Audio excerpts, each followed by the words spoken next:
ठीक है जी, बिस्मिल्लाह करते हैं। आज की क्लास हम स्टार्ट कर रहे हैं, दैट इज ऑन द 17 सितंबर 2025। और जो हम डिस्कस करने जा रहे हैं वो है अबाउट सूडो कोड्स। ठीक है, सूडो कोड के ऊपर हम बात करेंगे। तो हमने जो पढ़ा था पहले, हमने इनिशियली स्टार्ट किया था प्रोग्राम डेवलपमेंट लाइफ साइकिल पे। प्रोग्राम डेवलपमेंट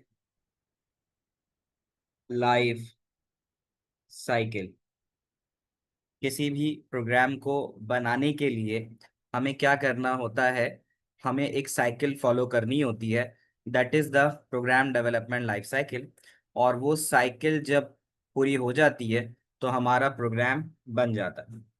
आपने देखा होगा प्रोग्राम डेवलपमेंट लाइफ साइकिल में हमारे पास सबसे पहला स्टेज जो था वो एनालिसिस स्टेज था, अगर आपको याद हो। वो हमने पूरा डिस्कस किया। नेक्स्ट स्टेज हमारे पास डिजाइन स्टेज था। फिर उसके बाद हमारे पास क्या होती है, डिजाइन था। फिर उसके बाद होती है कोडिंग। याद है? कोडिंग का मतलब हम उसको प्रोग्रामिंग करते हैं। और आखिर में जो होता है वो होता है टेस्टिंग। ये चीजें हमने पढ़ी थी कि एक प्रोग्राम डेवलपमेंट लाइफ साइकिल में होता है। तो यू रिमेम्बर के एनालिसिस स्टेज में जो चीज हमने पढ़ी थी वो पढ़ी थी हमने एब्स्ट्रैक्शन। दूसरी चीज क्या पढ़ी थी, साथ साथ बताते जाओ। डिकम्पोजिशन। ठीक है। एक और पास पेपर में आपको मैंने चीज कराई थी, that is requirement specification. Requirement specification ये भी इसी का पार्ट था। रिक्वायरमेंट स्पेसिफिकेशन, ठीक है, कि क्या क्या आपको चाहिए, ये चीजें हमने पढ़ी। डिजाइन में आपको याद होगा कि मैंने दिखाया था कि डिजाइन में तीन चीजें होती हैं। एक आपके पास होता है स्ट्रक्चर चार्ट। स्ट्रक्चर चार्ट, इसको अगर मैं यहाँ से मिटा दूं, नीचे लिख लूं तो ज्यादा बेहतर है। कि डिजाइन के जो पार्ट्स होते हैं वो होते हैं स्ट्रक्चर चार्ट। Structure chart. और उसके बाद जो होता है फिर होता है हमारे पास फ्लो चार्ट। फ्लो चार्ट, ठीक है। और तीसरा जो होता है वो होता है सूडो कोड। सूडो कोड, ये मैं आपको दिखा भी देता हूँ कि ये हमने कैसे पढ़ा था और क्या था। उसके बाद जो हमारे पास होता है नंबर 3 पे, जब हम सूडो कोड लिख लेते हैं तो फिर हम लिखते हैं कोडिंग। और नंबर 4 पे फिर हम करते हैं इसकी टेस्टिंग। ठीक है, यहाँ तक हमने बात की थी, बाकी दिखाता हूँ। यहाँ देख सकते हो कि प्रोग्राम डेवलपमेंट लाइफ साइकिल में एनालिसिस, डिजाइन, कोडिंग और टेस्टिंग है। ठीक है। तो वालेकुम अस्सलाम महानूर। बेटा इसकी डिटेल में हम बाद में जाएंगे, ठीक है। अच्छा, अभी जो सवाल करो ना वो टॉपिक रिलेटेड करो, इसलिए करो कि अभी मैं टॉपिक पे तुमसे बात करूं। अब सारे बच्चे अगर एक ही का अलग अलग सवाल करोगे तो यकीनन फिर वो सवाल मैं आंसर नहीं कर पाऊंगा, क्योंकि अभी मैं पढ़ा रहा हूँ। नोट जो भी पढ़ा रहा हूँ वो आपके आज ही अपलोड हो जाएंगे। वैसे मैंने नोट्स अपलोड किए हैं, जो भी ये पढ़ा रहा हूँ ये भी हो जाएंगे, ठीक है। तो मैं जब कहूंगा ना कि अब आप सवाल पूछो तो फिर आप लोग पूछना, फिर मैं कर दूंगा। अभी जैसे हर एक बच्चा अलग अलग सवाल पूछेगा तो फिर मुश्किल होगी। माहिन चैट आ रही है तुम्हारी। तो डिजाइन की अगर हम बात करें तो डिजाइन के फेज में तीन चीज है। डिजाइन का फेज क्या होता है, डिजाइन के फेज के अंदर आप विजुअली बताते हो कि आप जो प्रोडक्ट बना रहे हो वो दिखेगा कैसा। वो दिखेगा कैसा, यहाँ आप देख सकते हो कि डिजाइन तीन तरह से है। डिजाइन के अंदर एक तो आपको याद होगा स्ट्रक्चर चार्ट था, जो मैंने बताया था कि जैसे फैमिली ट्री होती है जिसमें मॉड्यूल्स होते हैं। तो स्ट्रक्चर चार्ट के जरिए डिजाइन बता सकते हो, नंबर 1 यहाँ लिखा हुआ। नंबर 2, जो आप डिजाइन बता सकते हो वो फ्लो चार्ट के जरिए बता सकते हो। फ्लो चार्ट की डिटेल में तकरीबन 15-20 दिन लगेंगे जाने जाने में, ठीक है। तो स्ट्रक्चर चार्ट पहला। दूसरा है फ्लो चार्ट। फ्लो चार्ट के अंदर ये मुख्तलिफ सिंबल्स हैं। इन मुख्तलिफ सिंबल्स के जरिए हम अपना सॉल्यूशन डिफाइन करते हैं। ये मैं आज तुम्हें फ्लो चार्ट का एक बेसिक तो बताऊंगा। तीसरी चीज होती है सूडो कोड। जो हम सॉल्यूशन प्रोड्यूस करते हैं वो सॉल्यूशन हम प्लेन इंग्लिश के जरिए करते हैं। Solution of a problem, structure chart बिल्कुल फैमिली ट्री की तरह होता है। तो सूडो कोड जो है वो प्लेन इंग्लिश होती है कि अगर कोई भी सॉल्यूशन लिखने जा रहे हो तो वो तुम्हारा solution using English language statement होता है। वालेकुम अस्सलाम शिजा। अब हम फिर फोकस करते हैं। अब ये तो कोडिंग बता रहा है ना, हम कोडिंग नहीं देखते, हम सिर्फ फोकस करते हैं किसके ऊपर। ये जो तीन बताए हैं मैंने, स्ट्रक्चर चार्ट बताया है, फ्लो चार्ट बताया है, और तीसरा सूडो कोड। आज की क्लास में इस पे बात करेंगे और फिर सूडो कोड से हम अपने टॉपिक की शुरुआत करेंगे। शीजा, मैंने अभी तक बताया है कि प्रोग्राम डेवलपमेंट लाइफ साइकिल के जो चार हिस्से होते हैं, वो चार हिस्से ये थे: एनालिसिस, डिजाइन, कोडिंग और टेस्टिंग। आज का टॉपिक हमारा जो चलेगा वो स्ट्रक्चर चार्ट, फ्लो चार्ट और सूडो कोड के ऊपर बात करेंगे हम। तो स्ट्रक्चर चार्ट क्या होता है उसको देख लेते हैं। डिजाइन की जब हम बात करते हैं तो आपको बताया गया कि डिजाइन जो है उसमें पहली चीज, यानी हम किसी भी प्रॉब्लम का जो सॉल्यूशन है वो डिजाइन के जरिए बता सकते हैं। तो डिजाइन में बता रहा है कि अगर आप लेट सपोज एक अलार्म ऐप बनाने जा रहे हो तो उस अलार्म ऐप में तीन ऑप्शंस हो सकते हैं। पहला ऑप्शन कि आप अलार्म सेट करते हो, ठीक है, अलार्म सेट करते हो, और उस अलार्म के सेट करने में भी दो ऑप्शन होते हैं कि टाइम सेट करते हो और अलार्म को ऑन एंड ऑफ करते हो। दूसरी जानिब जो दूसरा ऑप्शन आ सकता है वो टाइम चेक करने का आता है कि क्या टाइम एक्यूरेट है या नहीं है। और अगर आप साउंड अलार्म पे जाते हो तो साउंड अलार्म में आपके पास ऑप्शंस होते हैं कि या तो साउंड 2 मिनट्स के लिए प्ले करो, या रीसेट करो, या फिर चेक किया स्नूज करो। तो ये होता है, यानी जो स्ट्रक्चर होता है स्ट्रक्चर चार्ट का, यानी कि स्ट्रक्चर चार्ट दिखता कैसे है कि उसमें आप एक मेन मॉड्यूल्स करते हो, तो उन मेन मॉड्यूल्स के जो मल्टीपल मॉड्यूल्स होते हैं वो आप डिस्प्ले जो करते हो, इस चीज को हम कहते हैं स्ट्रक्चर चार्ट। इसके पास पेपर में दो सवाल आए हैं, आई विल सी कि आज की क्लास में या नेक्स्ट क्लास में मैं करवा सकूं। बट ये मैं तुम्हें बता देता हूँ कि स्ट्रक्चर चार्ट का स्ट्रक्चर तुम्हें याद होना चाहिए कि उसमें होता ये है कि आपके पास एक रेक्टेंगल होता है, वो हाँ रेक्टेंगल ही हो जाएगा जो बॉक्स है। तो और उस बॉक्सेस के अंदर जितने मजीद सब मॉड्यूल्स हैं फिर वो मजीद रेक्टेंगल के जरिए आप डिवाइड करते हैं। तो ये आपका स्ट्रक्चर चार्ट है। इसकी डेफिनेशन भी ये थी कि structure chart shows the design of a solution in a hierarchical way. मैं यहाँ आपको दिखा देता हूँ। कहता है कि structure diagrams are hierarchical way of showing how a computer system solution can be divided. यानी वो बता रहे हैं कि किसी भी सॉल्यूशन के लिए आप उसको जो ब्रेक डाउन करते हो हायरार्कल वे में। अब जैसे आपका फैमिली ट्री होता है तो वो भी हायरार्की होता है ना, कि आपके दादा, फिर दादा के बाद आपके अब्बू, चाचा, ताया, और फिर आपके अब्बू के बच्चे, है ना। हायरार्की की मीनिंग ये होती है उमर, मैंने लास्ट टाइम बताया था कि मैं कहता हूँ कि ये एक फैमिली ट्री है, ठीक है। तो फैमिली ट्री का मतलब ये है कि एक साहब हैं अहमद साहब, ऐसे समझ लो। हायरार्की में ये बताता है कि सबसे मेन ऑब्जेक्ट कौन है, और फिर वो ऑब्जेक्ट के नीचे कौन लोग काम कर रहे हैं। मैंने कहा अहमद साहब है। अहमद साहब के अब तीन बच्चे हैं, एक है अली, ठीक है, एक है बासित, हो गया, और एक है लेट सपोज याहया। ये अहमद साहब के तीन बच्चे हैं। अब उसके बाद उनमें से जो एक बच्चा है उसका नाम है अली, और अली के दो बच्चे हैं, उनका नाम है आमना, ठीक है, और दूसरे का नाम लेट सपोज है दानियाल। तो इससे क्या पता चलता है, इससे हायरार्की पता चल रही है कि आमना और दानियाल के जो फादर हैं वो अली हैं, और अली के जो फादर हैं वो अहमद है। अब आ रही है बात समझ में। दूसरा, फ्लो चार्ट। फ्लो चार्ट क्या होता है? फ्लो चार्ट होता है कि किसी भी प्रॉब्लम का जो सॉल्यूशन है, अगर आपको प्रॉब्लम दी जा रही है, मैंने मिसाल आपको दी थी कि अगर हमें दो नंबर ऐड करना है, तो फ्लो चार्ट से पहले मैं आपसे बात करता हूँ सूडो कोड पे। अगर आपको याद हो सूडो कोड, तो मैंने आपको बताया था कि सूडो का लफ्ज जो होता है ना उसका मतलब होता है फॉल्स कोड। अपने पास आप नोट कर सकते हो कि सूडो का मतलब होता है फॉल्स कोड। और ये क्या करता है, ये आपके सॉल्यूशन को इंग्लिश लैंग्वेज कीवर्ड्स के जरिए रिप्रेजेंट कराता है। मैंने मिसाल दी कि अब हम कहते हैं कि write a pseudo code to input two number. एक आप सूडो कोड बनाओ जिसमें दो नंबर आपने इनपुट करने और आउटपुट करना है उनका सम। तो ये प्रॉब्लम है। अब मैं आप सबसे कहता हूं कि दो नंबर का सम मुझे बताओ, तो आप सबसे पहले मुझसे क्या पूछोगे? What is the first question you are going to ask me? मैं आपसे कहता हूँ मुझे दो नंबर का सम दो, तो इसका जवाब कौन देगा? Raise your hand. चलो हम स्टार्ट करते हैं। हम रजित से बात, अलीना से पूछते हैं।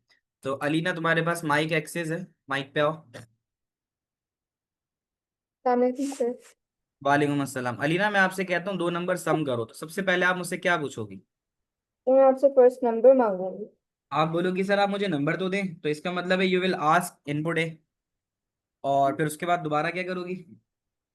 फिर मैं आपसे पूछूंगी कि सम करना है, सब्ट्रैक्ट करना है, और फिर दूसरा नंबर। फिर तुम मुझसे ये भी पूछोगी कि सर दूसरा नंबर भी तो बताएं। दूसरा। मतलब अगर मैं आपसे कहता हूँ कि अलीना मुझे दो नंबर का सम करके दो, तो आप मुझसे दो सवाल करोगी। Sir what is the first number and what is second number, isn't it? Yes sir. तो यहाँ आप लोग देख सकते हो कि सबसे पहले जो काम होगा वो होगा input number one and number two. फिर क्या होगा नेक्स्ट? फिर जो मैं नंबर वन नंबर टू दूंगा, अब मैं अलीना को देता हूँ सेवन एंड नाइन। अलीना को जो मैंने नंबर दिया वो दिया सेवन एंड नाइन। अब अलीना उसके जवाब में मुझे क्या बताएंगी सेवन और नाइन के बाद? 15। सेवन, फंक्शन क्या करना होगा? है ना? तो अब आप मुझे आउटपुट पे जवाब दोगी। तो that seven and nine will going to be stored in the sum variable. जो सेवन और नाइन की वैल्यू 16 है वो सब में चली जाएगी। और फिर जब अलीना से मैं जवाब पूछूंगा तो अलीना कहेंगे 16। तो ये मेरी प्रॉब्लम थी कि मुझे दो नंबर का एडिशन चाहिए था, तो उसका सॉल्यूशन अलीना ने मुझे इस तरह से बताया कि आप पहले इनपुट कराएं, फिर उसके बाद वो सम होगा और फिर आउटपुट होगा। क्या ये बात आप लोगों को समझ में आती है बच्चों? ये सबसे बेसिक सूडो कोड है। ये बात नहीं समझ में आती इब्राहिम को? इब्राहिम, सूडो कोड का मतलब ये होता है फॉल्स कोड। फॉल्स कोड हमेशा जब भी हम लिखते हैं तो वो हमेशा हम लिखते हैं इंग्लिश लैंग्वेज का इस्तेमाल करते हुए। और किसी भी प्रॉब्लम का सॉल्यूशन जब भी हमें चाहिए होता है, तो हमेशा किसी भी प्रॉब्लम के सॉल्यूशन में जो चीज़ हमें रिक्वायर्ड होती है वो ये होती है कि इनपुट क्या है, प्रोसेस क्या है और आउटपुट क्या है। ऐसा ही है। अगर हम सूडो कोड लिख रहे हैं, अब हम डिस्कस करते हैं भाई सूडो कोड। तो सूडो कोड की डेफिनेशन अपने पास लिखो कि pseudo code is a way to write solution using using English language statement. Mustafa, ये बात की बात है थोड़ी सी ना, यूजिंग इंग्लिश लैंग्वेज स्टेटमेंट्स। आप किसी भी प्रॉब्लम का सॉल्यूशन अगर इंग्लिश लैंग्वेज स्टेटमेंट्स का इस्तेमाल करते हो, तो इस चीज को हम सूडो कोड कहते हैं।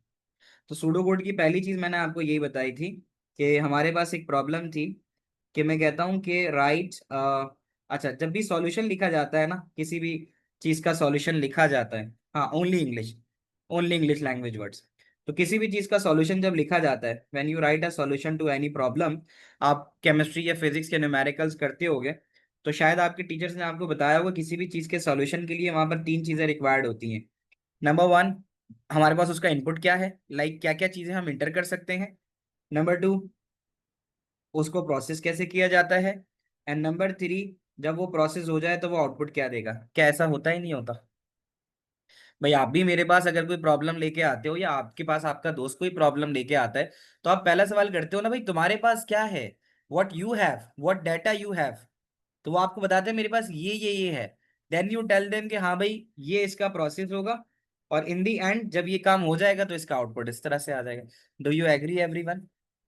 तो अब जो आज हम पढ़ने जा रहे हैं सूडो कोड, इसमें आपको मुख्तलिफ सवालात मिलेंगे, और उस सवाल को आपने सोच के हल करना है। लेकिन हर दफा आपको इन तीन चीजों को याद रखना होगा कि इन तीन चीजों के बिना आपका सॉल्यूशन होगा नहीं, है ना? तो basically we need to access data, process it and turn into output. बिल्कुल सही कह रही हो मानूर। नॉर्मल सिनारियो भी यही है। जैसे अभी मैं आज तुम्हें टॉपिक समझा रहा हूँ, तो तुम लोग की प्रॉब्लम है कि आज हमें टॉपिक समझना है। तो सबसे पहले मैं तुम्हें बताऊंगा इनपुट। इनपुट का मतलब है पहले मैं कुछ तुम्हें दूंगा, प्रोसेस, फिर तुम सोचोगे, जब तुम सोच लोगे और जब मैं तुमसे पूछूंगा तो फिर तुम उसका जवाब भी दोगे। Do you agree everyone? तो बात यहाँ पे हो रही थी कि हमारे पास एक सवाल आया था। बेटा आगे बढ़ेंगे तो आएंगे ना लीना, थोड़ा सा रुको, धीरे धीरे हर चीज समझ में आएगी। तो अब यहाँ पर सूडो कोड का मतलब है अब आपको मैं मुख्तलिफ सवाल देता रहूंगा, है ना? तो मुख्तलिफ सवाल देता रहूंगा और आप मुझे उसके जवाबात देते रहोगे। लेकिन जब भी जवाब दोगे वो हमेशा इन तीन चीजों को मद्देनजर अपने जहन में रखते हुए दोगे। तो मैंने तुम्हें एडिशन वाला तो करा दिया, ठीक है? एडिशन वाले में, ठीक है, एक मिनट रुकना। तो एडिशन वाले की तुम लोगों ने करके दिखा दिया, है ना?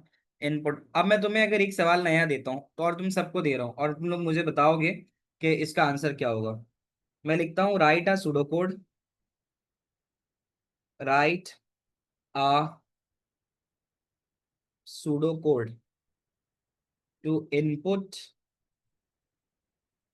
आ नंबर। अच्छा, ये जो सूडो कोड है ये बेसिकली समझ लो, नॉर्मली जो मैथमेटिक्स में तुम्हें सवाल दिए जाते थे, तो तुम मैथमेटिक्स के सवाल को अपने जहन में या पेपर पे सॉल्व करते थे और उसका जवाब देते थे। तो सूडो कोड में एग्जैक्टली यही होगा कि हम सब, मैं तुम्हें सवाल दूंगा, तुम उसे समझोगे और उसको फिर समझने के बाद इंग्लिश लैंग्वेज में उसका जवाब दे दोगे, उसके सॉल्यूशन इंग्लिश लैंग्वेज में मुझे बता दोगे।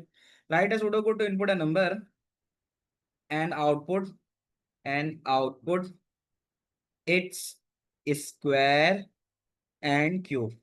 अब ये सारे काम तुम्हें बआसानी आते हैं। मैं तुम सब बच्चों को अगर कोई नंबर दूंगा और बोलूंगा कि इसका स्क्वायर क्यूब बताओ, तुम लोग हंसते ही खेलते बता दोगे मुझे, है ना। लेकिन सूडो कोड फॉर्म में उसको जो लिखना होगा वो अब हम लिखेंगे। तो मैंने तुम्हें सवाल दे दिया है, ठीक है। मुस्तफा, अभी मैं डिक्लेरेशन पे बात नहीं कर रहा, तो इसलिए हम अभी डिक्लेयर को फिलहाल के लिए आधे पौने घंटे के लिए थोड़ा स्किप करेंगे। डिक्लेरेशन में जरा थोड़ा बाद में बताता हूँ, ठीक है। तो तुम सबको मैंने 81 पार्टिसिपेंट्स को ये टास्क दिया है कि मुझे इसका सॉल्यूशन सूडो कोड में लिख के दिखाओ। जैसे ये अभी तुमने देखा ना यहाँ पे। तो बेटा सबसे पहले जो हमसे कहा गया है वो कहा गया input a number. So you all know कि इनपुट अ नंबर का तरीकेकार ये होता है कि हम लिख देते हैं। इनपुट के लिए हमें इनपुट ही लिखना पड़ता है बस, ठीक है। इनपुट लिख दिया। अभी की नंबर है तो नम वन नम टू लिखने की जरूरत नहीं है, सिर्फ नम लिख सकते हैं। इनपुट नम लिख दिया, पहला स्टेप इनपुट हो गया। दूसरे स्टेप के अंदर क्या है कि नंबर तो आ गया। अब तुमने इस नंबर को स्टैरिक लिखना है और फिर नंबर लिखना है, यानी नंबर को नंबर से मल्टीप्लाई कराना है। और एरो का साइन जरूरी है, क्योंकि ये वाला साइन हमेशा इस्तेमाल होता है असाइन करने के लिए, यानी नम इंटू नम होके जो भी वैल्यू होगी वो असाइन हो जाएगी किसके अंदर, स्क्वायर में। अब समझ में आ रहा है तुम लोगों को? सही है। इसी तरह क्यूब अगर करोगे तो क्यूब के लिए दो काम कर सकते हो, या तो तुम नम इंटू नम कर दो, ये भी कर सकते हो। और या फिर तुम नम इंटू स्क्वायर कर दो, क्योंकि स्क्वायर के अंदर ऑलरेडी नम इंटू नम कैलकुलेट होके आ रहा है।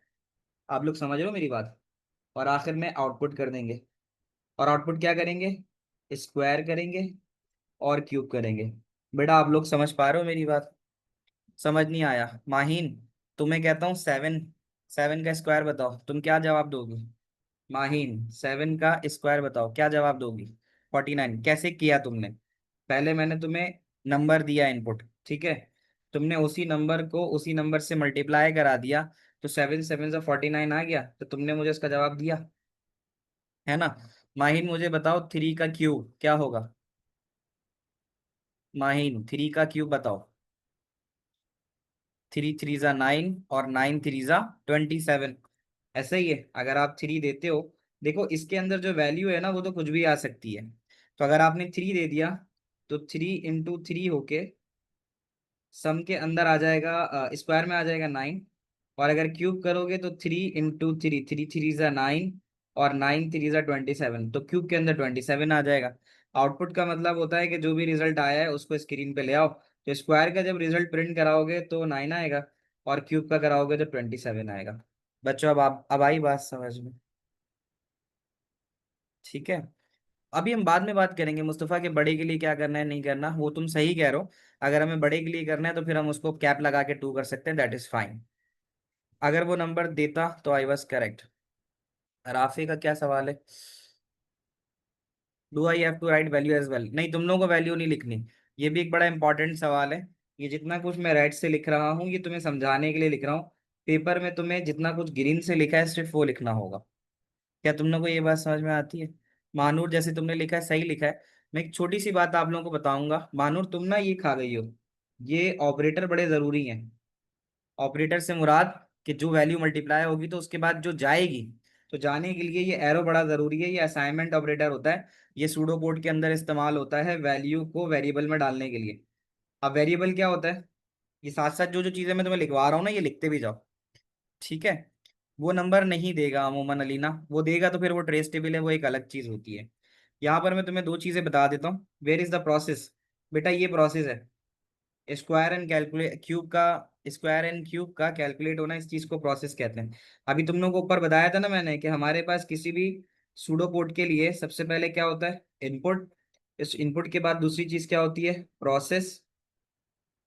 और तीसरी चीज क्या होती है, आउटपुट। तो हर सूडो कोड के अंदर ये तीन चीजें लाजमी है। ठीक है, इक्वल साइन नहीं लगाया जा सकता।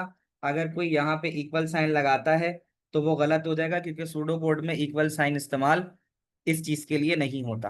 वो किस चीज के लिए होता है वो हम बाद में बात करेंगे। सही है। अच्छा, अब एक चीज है। अब मुझे ये बताओ कि ये जो मैंने पूरा ये लिखा है सूडो कोड, इसमें वेरिएबल कितने इस्तेमाल किए हैं? ये जो मैंने लिखा है, ये पूरा कोड, इसमें वेरिएबल कितने इस्तेमाल किए हैं? दो किए हैं? तीन किए हैं? जिसने कहा तीन वो सही कह रहा है। क्यों?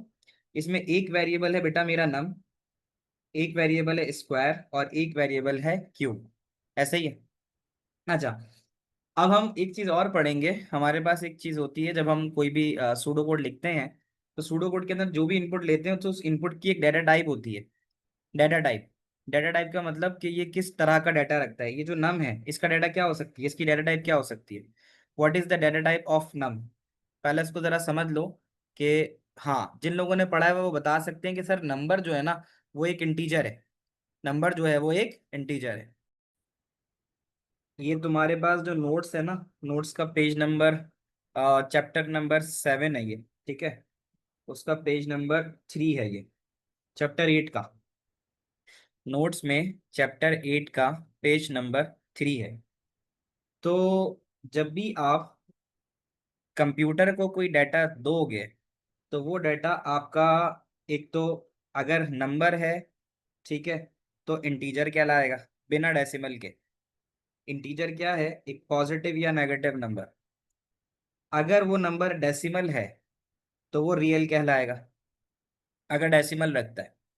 अगर वो नंबर सिर्फ एक सिंगल कोटेशन समझते हो, जैसे ये सिंगल कोटेशन आ रही है, अगर ये सिंगल कोटेशन रखता है तो वो कहलाएगा कैरेक्टर।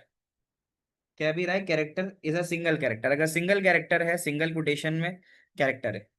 अगर वो एक से ज्यादा, ठीक है, या सीक्वेंस ऑफ द नंबर्स रखता है, अब ये डबल कोटेशन में आता है, जैसे हेलो लिखा हुआ है ना, तो हेलो को यहाँ डबल कोटेशन में लिख देते हैं, ये स्ट्रिंग कहलाता है। स्ट्रिंग क्या कहलाता है?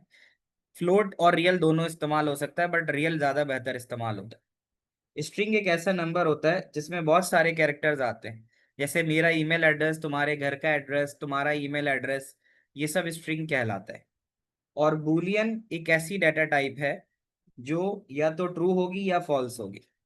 तो ये बेसिक डाटा टाइप्स हैं जो आपको पता होनी चाहिए, कि हम जब कंप्यूटर को कोई डाटा देते हैं तो वो कंप्यूटर का डाटा डिफरेंट टाइप्स रखता है। तो अगर वो नंबर है तो इंटीजर है, अगर डेसिमल है तो रियल है, अगर सिंगल कैरेक्टर है तो ये है, और स्ट्रिंग के लिए ज़्यादा नंबर ऑफ कैरेक्टर्स होंगे, और बुलियन के लिए ट्रू या फॉल्स होंगे। ये बात तो मैं समझ में आती है सबको यहाँ? हम जरा वापस आते हैं जो हम काम कर रहे थे। तो वो आगे की बात करेंगे मुस्तफ़ा, वो डेटाबेस में। तो मैं तुम्हें ये समझा रहा था कि अब जरा बताओ कि इसमें तुम्हें वेरिएबल कितने नजर आ रहे हैं। अच्छा, इसमें एक चीज और भी समझ लेना, एक चीज होती है वेरिएबल और कांस्टेंट। ये भी नोट्स में तुम्हारे पास गिवन है, चैप्टर नंबर 8 जो प्रोग्रामिंग का है। क्योंकि मैं तुम्हें सूडो कोड और प्रोग्रामिंग साथ साथ पढ़ाऊंगा, तभी समझ में आएगा। तो एक चीज तुम्हें और पता चलेगी, वेरिएबल और कांस्टेंट। बेसिकली ये जो तुम नम लिख रहे हो, ए लिखोगे, बी लिखोगे, जो भी इनपुट कराते हो, वो सब के सब वेरिएबल कहलाते हैं। वो सब के सब वेरिएबल कहलाते हैं। तो डेफिनेशन ये है कि variable are the is a block of memory, variables are the location within computer memory, and the data associated with the variable is stored in this location. यानी अगर तुम जैसे ही नम लिखते हो ना, तो तुम्हारी मेमोरी में एक लोकेशन ऑक्यूपाई कर ली जाती है नम के नाम से। जब तुम उसके अंदर नंबर डालते हो तो वो नंबर उसके अंदर कंटेन कर लेता है। यानी num is a memory location. Num तुम्हारे एक मेमोरी लोकेशन है। जब आप इसको इस्तेमाल करते हो तो फिर ये डाटा को होल्ड करने के लिए इस्तेमाल करती है। कंप्यूटर में कोई भी चीज़ बिना मेमोरी के तो काम करेगी नहीं ना। तो जब भी हम वेरिएबल का इस्तेमाल करते हैं तो वेरिएबल हमेशा एक नाम हो जाता है। यानी वेरिएबल हमेशा किसी वेरिएबल का मतलब, कोई भी इस तरह से ए बी या नम, उसका नाम रख दिया जाता है, और वो फिर एक मेमोरी लोकेशन बन जाता है। दूसरी तरफ कांस्टेंट भी एक मेमोरी लोकेशन होती है जो डाटा को स्टोर करती है, लेकिन इसको चेंज नहीं कर सकते। कांस्टेंट की वैल्यू को हम चेंज नहीं करते। Variable is use to hold the data. ज्यादा बेहतर डेफिनेशन ये है मानूर, डाटा। ठीक है। कांस्टेंट अभी तुम्हें समझ में आ जाएगा शीजा। कांस्टेंट से मुराद, कांस्टेंट में ये बताओ कि number of days in a week कितने होते हैं Sheeja? Number of days in a week कितने होते हैं? 7। क्या इसको चेंज कर सकती हो? नहीं कर सकती ना, तो बस ये कांस्टेंट है। Number of days in a year, क्या इसको चेंज कर सकती हो? नहीं कर सकती ना।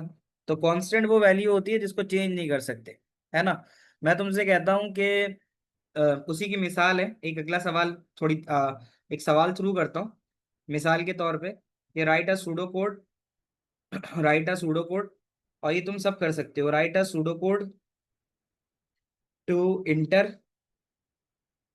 To enter amount in dollar, amount in dollar, and convert into rupees, and convert into rupees. क्या तुम लोग ये वाला सारा काम कर सकते हो? कर सकते हो ना। ठीक है, 365 ही ले लो उम्र फिलहाल उसको। इसका ये वाला मुझे सूडो कोड कौन कराएगा? Raise your hand. कि हमें अमाउंट इनटू डॉलर डालना है और कन्वर्ट इनटू रुपीस करना है। तो ये सबसे पहले हाथ रेस किया है। रेयान से पूछते हैं। रेयान, सबसे पहला काम क्या करूंगा बताना रेयान। तो पहले इसके अंदर हम इनपुट इनपुट नंबर कर देंगे। नंबर नहीं करेंगे ना, वेरिएबल वो वाला इस्तेमाल करो। क्या वेरिएबल नंबर होगा यहाँ पे? यहाँ पे यहाँ पे नहीं, यहाँ पे वेरिएबल तो नहीं होगा। यहाँ पे नहीं, वेरिएबल नहीं तो होगा। होगा। वेरिएबल अमाउंट लिख लो, रुपीस लिख लो। समझ रहे हो? इसे मतलब समझ रहा नम नहीं करूंगा, इनपुट रुपीस बोलूंगा। या हूँ। चलो इसे तुमको अगर ज्यादा बेहतर समझ में आ रहा है तो इनपुट अमाउंट लिख देता हूँ। Amount is something that you guys can understand well. Input amount, कि भाई पैसे कितने ये बता दो। तो अमाउंट यहाँ पे एज अ वेरिएबल इस्तेमाल होगा, सही है। अगला ठीक है। बोलो रेयान। तो इसके बाद हम लिखेंगे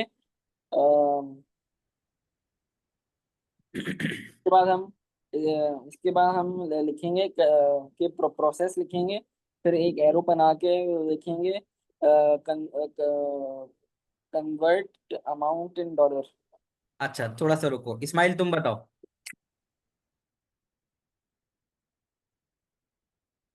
इस्माइल। अस्सलाम वालेकुम सर। वालेकुम अस्सलाम। बताओ इस्माइल, क्या करूँ?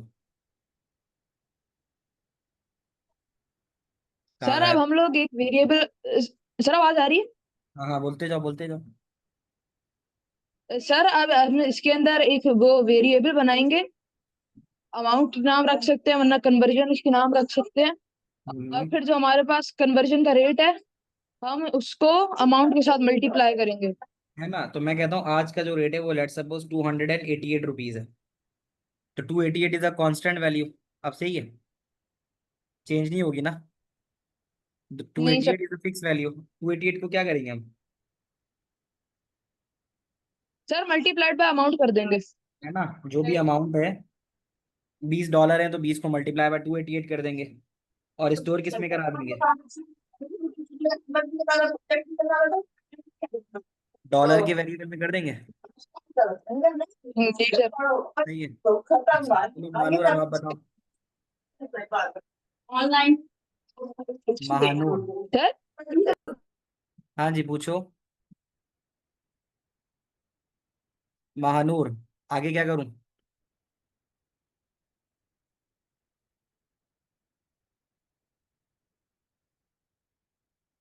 अच्छा, एक सेकेंड। इब्राहिम सिद्दीकी, आप बताओ। इब्राहिम सिद्दीकी। इब्राहिम सिद्दीकी।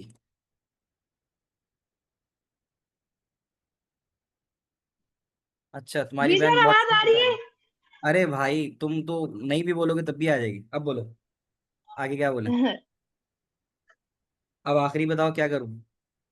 सर आउटपुट करेंगे अब हमसे। आउटपुट करेंगे, सही है ना। Output dollar. Output output dollar. Dollar, ठीक है। तो आउटपुट फिर हम डॉलर लिखेंगे। तो इससे हमारे पास क्या होगा?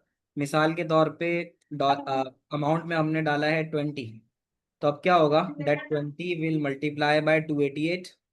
और जो भी आंसर आ रहा है बता दो क्या आ रहा है। तो वो हमारे पास आउटपुट हो जाएगा। क्या तुम लोग को यहाँ तक की बातें समझ में आ रही हैं बच्चों? ठीक है, we will write output amount, नहीं अमाउंट नहीं डालेंगे ना, क्योंकि हमें आउटपुट जो करना है वो तो डॉलर के अंदर आ रहा होगा ना रिजल्ट, है ना। क्लियर एज अ डायमंड, चलो अच्छी बात है। अलीना, समझा ही रहा हूँ मेरा बच्चा कि अगर तुम्हारे पास कुछ डॉलर पड़े हुए हैं, ठीक है ना, स्टैटिक मल्टीप्लाई के लिए यूज होता है। तो अगर तुम्हारे पास अमाउंट का वेरिएबल मतलब ये कि $20 पड़े हुए हैं, तो बल्कि हाँ एक छोटी सी चीज करनी है, ये बात सही है कि हमने अमाउंट इन डॉलर डाल के रुपीज में कन्वर्ट करना है ना, तो यहाँ पर जो वेरिएबल होगा वो रुपीज में होगा, क्योंकि ऊपर जो डाला गया है वो डॉलर में है और यहाँ पे जो कैलकुलेट हो रहा है वो रुपीज में हो रहा है, तो हम इसको रुपीज कर देंगे। अब समझ में आ रहा है, लिखा हुआ भी था ना कि अमाउंट इन डॉलर डालना है और कन्वर्ट होना चाहिए रुपीज में, तो फिर वो रुपीज में आ जाएगा, ठीक है। अब ये बात तो समझ में आ गई, लेकिन एक बात बीच में रुक गई थी, रह गई थी, वो ये थी कि यार ये जो वेरिएबल्स होते हैं ना, जैसे यहाँ नम, स्क्वायर और क्यूब, तो ये जब हम वेरिएबल इस्तेमाल करते हैं ना, तो हमें सबसे पहले ऊपर एक दो लाइनें छोड़ देनी चाहिए, ताकि हम उन वेरिएबल्स को जो हम नीचे इस्तेमाल कर रहे हैं बता सकें कि यार वो भी कोई वैल्यू रखते हैं। तो उसके लिए हम एक चीज इस्तेमाल करते हैं, डिक्लेरेशन। डिक्लेयर में हम बताते हैं कि हम नीचे कितने वेरिएबल इस्तेमाल कर रहे हैं, तो हम नीचे जो इस्तेमाल कर रहे हैं वो नम कर रहे हैं, स्क्वायर कर रहे हैं और क्यूब कर रहे हैं, और ये तीनों जिस डाटा टाइप से बिलोंग करते हैं वो डाटा टाइप है इंटीजर। तो ये एक लाइन हमें जरूर, है ना, डिक्लेरेशन हमेशा पहले की जाती है, बाद में नहीं की जाती, तो डिक्लेरेशन हम हमेशा ऊपर पहले करते हैं। तो ये जो नीचे वाला सवाल कराया था उसके अंदर हमने यहाँ पे वैल्यू को डिक्लेयर भी कर दिया। अच्छा, इसी तरह ये वाला भी जो हमने सवाल कराया बहुत छोटा सा सवाल था, इसके अंदर भी हम क्या लिखेंगे, डिक्लेयर लिखेंगे।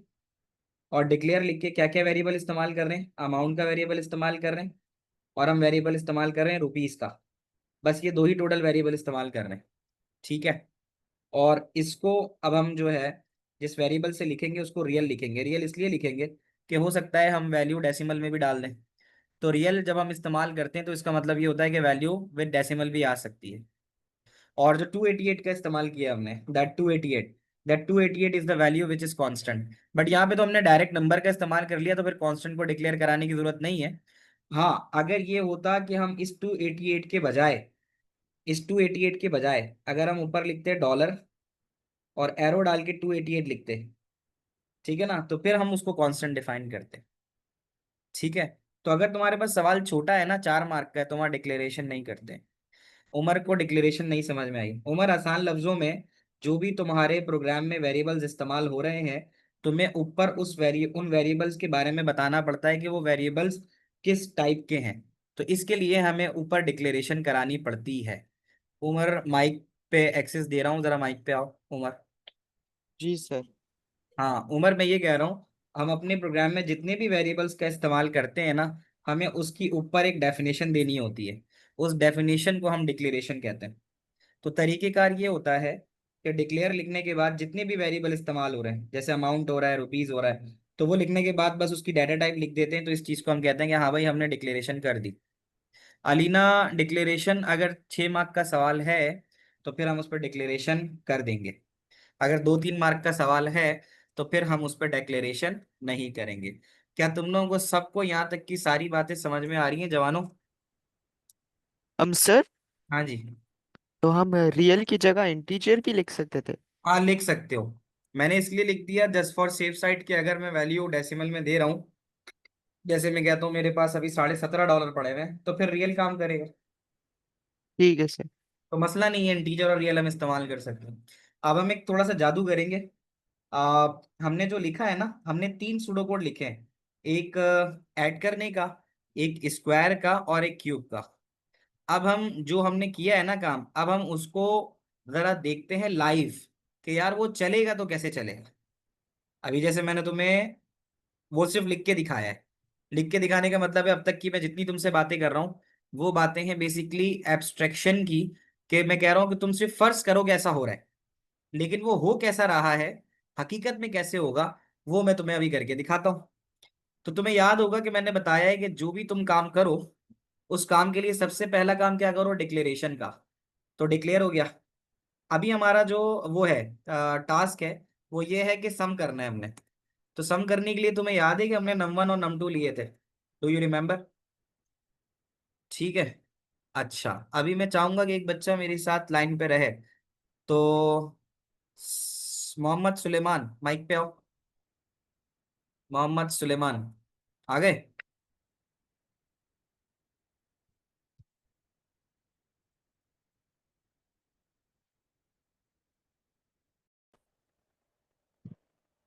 Everyone can see. अरम, आ रही है स्क्रीन सामने? जी जी। अरम, ये बताओ कि 2 नंबर को सम करने के लिए हम क्या करते थे? सर 2 नंबर को सम करने के लिए हम दोनों प्लस लगाते थे। है ना? जैसे मैंने लिखा इनपुट इंटर फर्स्ट वैल्यू, और फिर मैंने दोबारा नीचे लिखा इनपुट num1, लाइन नंबर 3 पे। सही कर रहा हूँ? ठीक है। इसी तरह मैं इसको कॉपी कर लेता हूँ और मैं लिख देता हूँ इन आउटपुट में इंटर सेकेंड वैल्यू। आउटपुट में जो कुछ मैं लिख रहा हूँ ना, विद इन ब्रैकेट, वो बस जैसा लिख रहा हूँ वैसे ही लिखा हुआ आ जाएगा। इसका और मजीद कोई काम नहीं है। तो इस तरह आराम 2 नंबर इनपुट करा लिए। समझ में आ रहा है? जी जी। अच्छा, सम के लिए क्या किया था हमने? सर सम को हम लोग पहले लिखेंगे और डिक्लेयर कर एरो वाली साइड करते हैं सम के हम। लिए नंबर नम टू कर देंगे। अब जी क्योंकि जी यही सर। नंबर नम टू तो हो गया, लेकिन सम को हमने डिक्लेयर नहीं करा है, तो हम ऊपर सम को भी डिक्लेयर करा दें।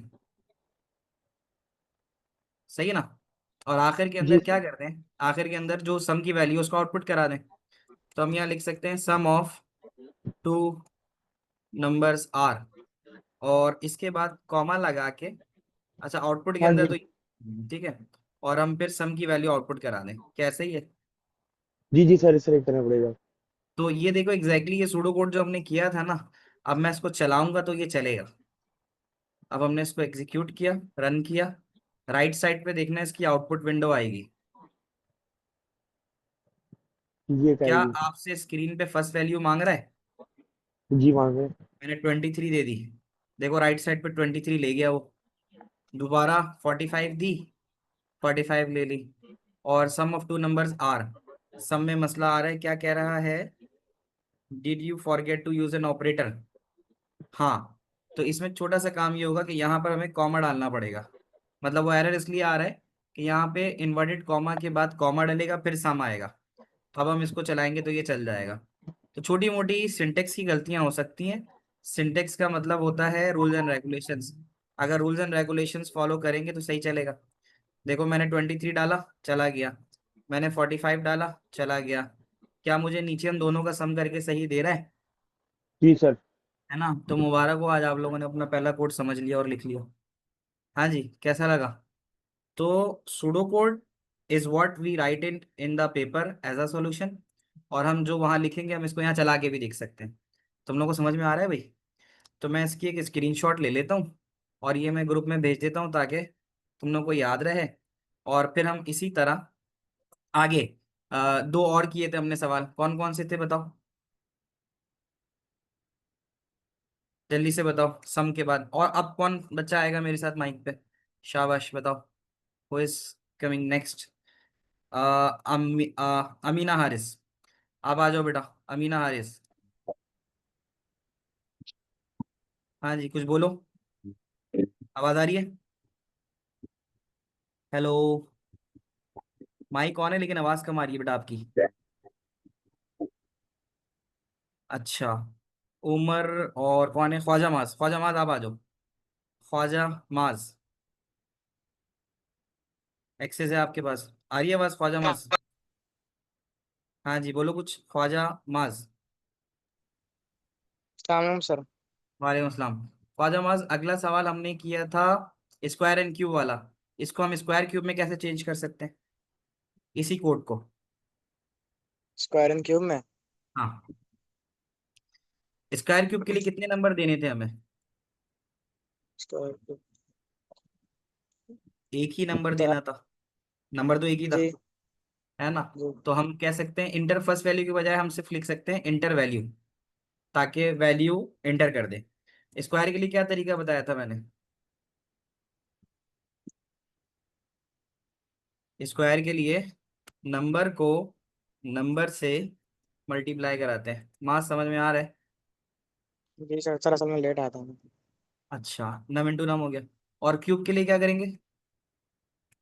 मल्टीप्लाई 3 दफा मल्टीप्लाई कर देंगे। तीनों भी कर सकते हो और स्क्वायर भी लिख सकते हो, क्योंकि उस स्क्वायर के अंदर ऑलरेडी नम इंटू नम आ रहा होगा। ये बात सबको समझ में आ रही है? ठीक यस। है। और अब हम यहाँ लिख सकते हैं आउटपुट में करके, square of a number, square of a number, और कॉमा डाल के स्क्वायर लिख देते हैं। तो क्या होगा, स्क्वायर की वैल्यू आ जाएगी। और इसी तरह नीचे, नीचे वाली लाइन कॉपी करेंगे, कंट्रोल सी, कंट्रोल वी, और यहाँ लिखेंगे क्यूब ऑफ अ नंबर। यहाँ लिख देंगे क्यूब ऑफ अ नंबर। और क्यूब के लिए जो वेरिएबल इस्तेमाल किया है वो ये आ जाएगा, क्यूब। आ रहा है तुम लोगों को समझ में? और जी सर। यहाँ सर आप एक सवाल। हाँ, पूछो पूछो। सर इस तरह हमने कहा था सिंटेक्स एरर आ सकता है, तो सर पेपर में तो हमारे पास कोई टर्मिनल वगैरह होगा नहीं, तो मुझसे पता किस तरह चलेगा सिंटेक्स एरर कोई आ रहा है या नहीं आ रहा तभी तभी तो इसके ऊपर करवा के दिखा रहा हूँ, ताकि प्रैक्टिस अच्छी हो जाए। मतलब अभी तो हमने आज शुरू किया ना बेटा, हम 2 महीने इसको पढ़ेंगे तो हम पक्के भी तो हो जाएंगे ना। मैथमेटिक्स में जी कितनी सारी चीजें तुम लोग सवाल करते हो, करते करते अच्छे हो जाते हो उसके अंदर, जी। तो हो जाता है।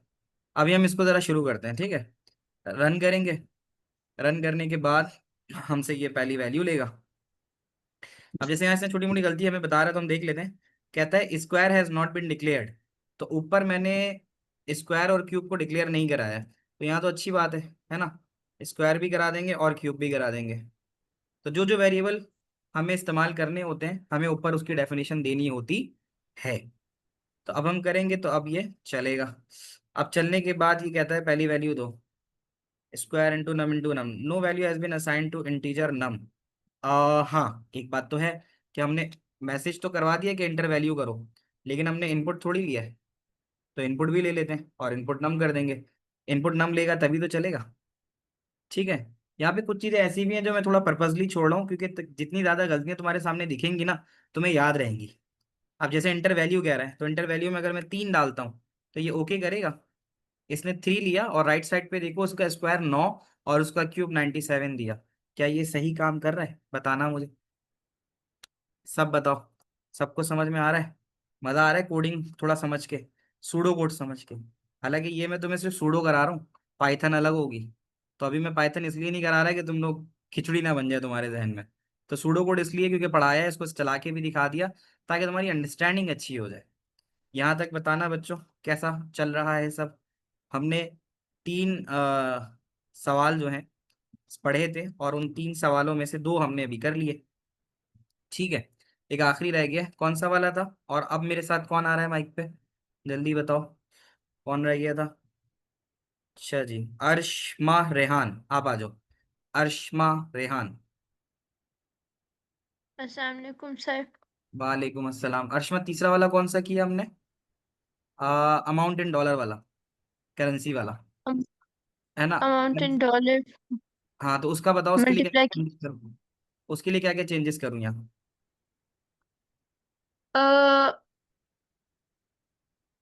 हम करेंगे इनपुट अमाउंट और फिर डिक्लेयर में अमाउंट डाल दूँ? डिक्लेयर। जी। डिक्लेयर में डॉलर डाल दूँ, जी।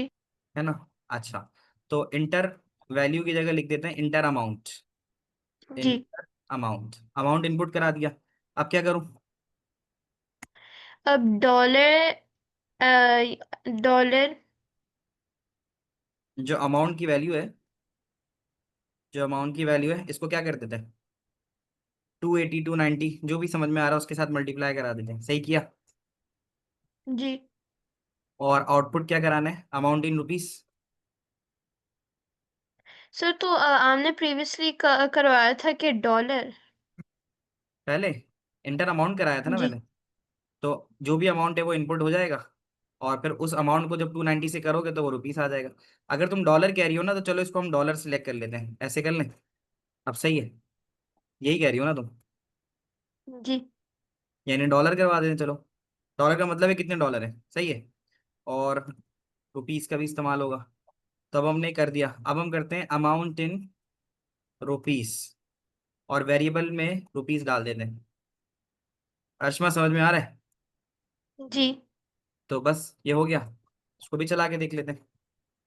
तो डिक्लेयर कराया इंटर अमाउंट, तो जो भी अमाउंट होगा डॉलर में वो आ जाएगा यहाँ पे, इंटर अमाउंट इन डॉलर, जो भी अमाउंट डॉलर में होगा वो आ जाएगा।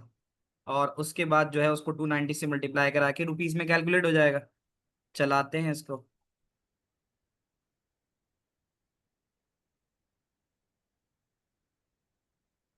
छोटी मोटी गड़बड़ आ रही, देख लेते हैं क्या कह रहा है। Amount has not been declare, हाँ मैंने ऊपर उस अमाउंट को वेरिएबल डॉलर से रिप्लेस कर दिया था ना, तो मैं यहाँ डॉलर लिख देता हूँ, बस ये मसला आ रहा था। तो बस ये देखना है कि ऊपर जो वेरिएबल होगा वही नीचे होना चाहिए। तो अब हम इसको चलाते हैं।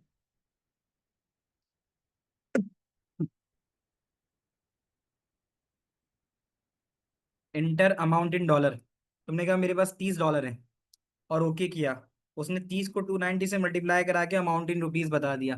क्या तुम्हें समझ में आ रही है बात ये वाली? बताना बेटा। करिश्मा मौजूद हो? ठीक है। तो इसको ऐसे एक बार थोड़ा सा मैंने कॉमा डाल के रुपीस जो है वो इन्वर्टेड कॉमा में डाल दिया, ताकि 8700 के साथ रुपीस भी लिखा हुआ आ जाए। तो हम इसको अब चला के देखते हैं। इंटर अमाउंट मांगा है इसने, अमाउंट हमने डाल दिया लेट्स सपोज $45। तो ये फिर हमें जो रिजल्ट देगा 45, तो ये हमें लिखा हुआ आ रहा है 13050 रुपीस। क्या तुम लोगों को समझ में आ रही है ये वाली बात? बताना बच्चों।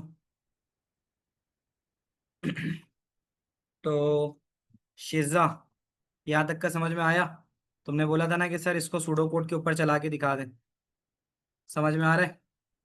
Yes access sir. है तुम्हारे पास शिजा माइक पे? आवाज आ रही है हेलो। शिजा? हाँ जी अब आ रही है। हेलो। जी जी आ रही है ये। आवाज। क्लियर है? यस। तो यहाँ तक हो गया। अब मैं तुम लोगों को एक बस छोटा सा पोल्स हमारे सामने शेयर कर रहा हूँ, उसके ऊपर बता दो आज की क्लास कैसी रही। वैसे भी बता दो कि आज की क्लास में तुम लोगों को सारी बातें समझ में आई हैं। तो ये बड़ी अच्छी क्लास आज की तुम्हारी होपफुली रही होगी, क्योंकि तुमने आज सूडो कोड लिखना सीखा है। ठीक है ना? तो सूडो कोड इसी तरह से प्रैक्टिस करनी है। आज तो बड़ा बेसिक पढ़ा था हमने, बट ये कि आगे जब हम जाएंगे इंशाल्लाह तो फिर हम थोड़ा आगे की चीज़ें पढ़ेंगे। ठीक है। Why do multiply by 290? मैंने अज्यूम कर लिया कि मेरा डॉलर 290 रुपीज़ का है, ये वजह है। ठीक है। तो ये वजह थी इसकी। तुम लोग ज़रा पोल के ऊपर सबके सब ज़रा एक पार्टिसिपेट कर दो। और तुम लोग के अगर कोई सवाल है, क्लास तो यहीं पे ख़त्म करते हैं। ठीक है। और you guys can take care of yourself. अल्लाह हाफिज़। जुम्मे को 4 बजे टेस्ट है, 4 से 4:30 बजे छोटा सा टेस्ट होगा। ठीक है, सबने देना है। और फिर बाकी चीज़ें हम इंशाल्लाह डिस्कस करेंगे इन द नेक्स्ट क्लास में। टेक केयर, अल्लाह हाफिज़। तुम लोग के सवाल है तो वो मैं पढ़ के पाकिस्तानी 4 बजे। ठीक है, पाकिस्तानी 4 बजे। रिवीजन तुम कर लेना उससे, लेक्चर से। टेस्ट में एस की भी है, लिखा है मैंने उसके अंदर, representation of text and representation of image, है ना? तो होगा ना वो। तो अगर किसी को कोई रिवीजन का मसला हो तो प्लेलिस्ट तुम्हारे पास ही है, तो जिस टॉपिक में मसला उसको एक बार गो थ्रू कर लेना। पास पेपर तुम लोगों के पास सबके पास मौजूद है। ठीक है।